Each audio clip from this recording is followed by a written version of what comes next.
Our chief correspondent, Kaveh Solokol, is here to talk about the developments coming out of the FIFA Congress in Vancouver. Right, let's start with tickets. What's Infantino had to say about them? Well, he's made a speech at the FIFA Congress in Vancouver just now, which is finished, and he's come out and defended FIFA's very controversial dynamic ticketing policy for the World Cup this summer in the US, Canada and Mexico. Remember, this is the ticketing policy, which means that some tickets for the World Cup final, for instance, are £10,000. And a lot of fans have been complaining that they just cannot afford to go to the World Cup this summer.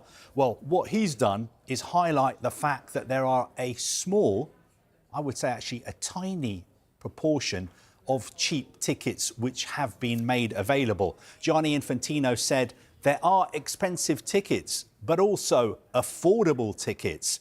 All the money we make goes back into football. He also made this claim again, which he's made before, that FIFA have received 500 million ticket requests for the World Cup this summer. Remember, there are only 7 million tickets available in total. He says, without producing any evidence today, that they've received 500 requests for those tickets. He also said that that is an incredible number because in the past 2 World Cups combined, they received a total of 50 million tickets. So we've gone from requests for 50 million tickets at 2 World Cups to apparently 500 million requests for this 1 World Cup. He also went on to say that FIFA, in his words, was in the best shape ever in terms of governance and transparency. And he also revealed that FIFA's revenues in this current 4-year cycle from 2023 to 2026 would be a record £12 billion. I bet they will. So that is how much FIFA are making, £12 billion. And I would estimate that about 2/3 of that revenue will come from the World Cup this summer. But he's justifying it by saying all this money that we make, it all goes back into the game. It's all shared out between the 211 member associations of FIFA. Bear in mind, though, just before coming on set today, Gianni Infantino is talking about affordable tickets. I looked at FIFA's website for tickets for England's opening game against Croatia. The cheapest ticket available was £785. Ugh. The most expensive ticket, £12,705. That is for a group game at the World Cup. How is anyone going to be able to afford that? Wait for this. Wheelchair access ticket for that game, England versus Croatia, £1,022.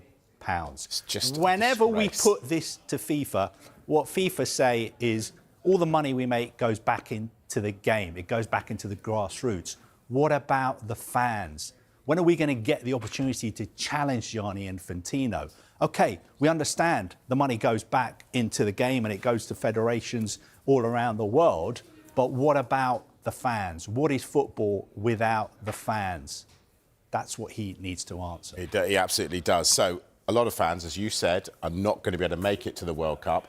But he says today that Iran will make it to the World Cup and they will play in the States. Tell us more. Yeah, he started off his address to Congress by kind of having a little swipe at the media, saying, don't believe everything you may read or hear. I can tell you that Iran will be at the World Cup and they will also be playing as planned in the US. Remember, Iran's 3 group games are all on the west coast of the United States, not in Mexico, where they would prefer to play, not in Canada, where they would prefer to play. Gianni Infantino said the reason for Iran playing was simple, in his own words. And then he went on to say...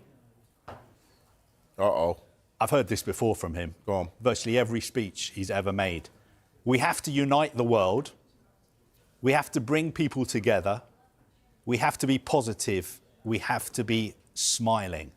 Now, my personal opinion is those words are trite, facile and condescending. He did not mention the war between Iran and USA and Israel. he did not mention the fact that the president of the Iranian Football Federation was unable to enter Canada to attend the Congress. He didn't mention that the same president of the Iranian Federation wasn't able to get a visa to attend the World Cup draw in Washington in December. He made no mention of the fact that millions of Iranian people demonstrated on the streets of Iran against the regime, and there was a brutal crackdown in January. Also, he didn't mention the fact that he wants to put a smile on the faces of Iranian people. I assume he wants to be positive. He doesn't mention the fact that for the past 2 months, the regime in Iran have turned off the internet. They've cut off 92 million people who live in Iran from the rest of the world. How does he know that those people in Iran give a damn about football or give a damn about the World Cup? My feeling is they've got more important things to worry about, and they don't need Gianni Infantino coming out and saying we have to bring people together, we have to be positive, we have to be smiling. We've heard it before from him. We have to unite the world. I could have written this before he made the speech. Absolutely. Couldn't agree more. All right, listen, we're about a month away from the World Cup. Is it me, or is there no buzz about this World Cup? I think it's the same for everybody. There is absolutely no buzz for this World Cup because of what is going on in the world at the moment.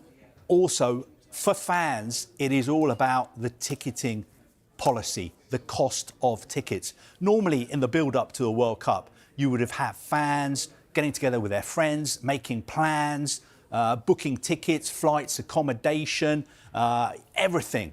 They would be getting excited about going and following their team. I'm afraid, from here, speaking on behalf of England fans and Scotland fans, the cost of these tickets and the cost of travel and accommodation in the United States means that unless you are very, very rich, or unless you're somebody who is going to commit a large proportion of their savings to go and follow their team, this World Cup is not for you. That is the message coming out of FIFA. What FIFA is saying is basically, we're going to make a load of money, and that money is going to go to the federations. It's going to go to developing football and the grassroots, but we're not going to be sharing that money by giving fans more affordable tickets.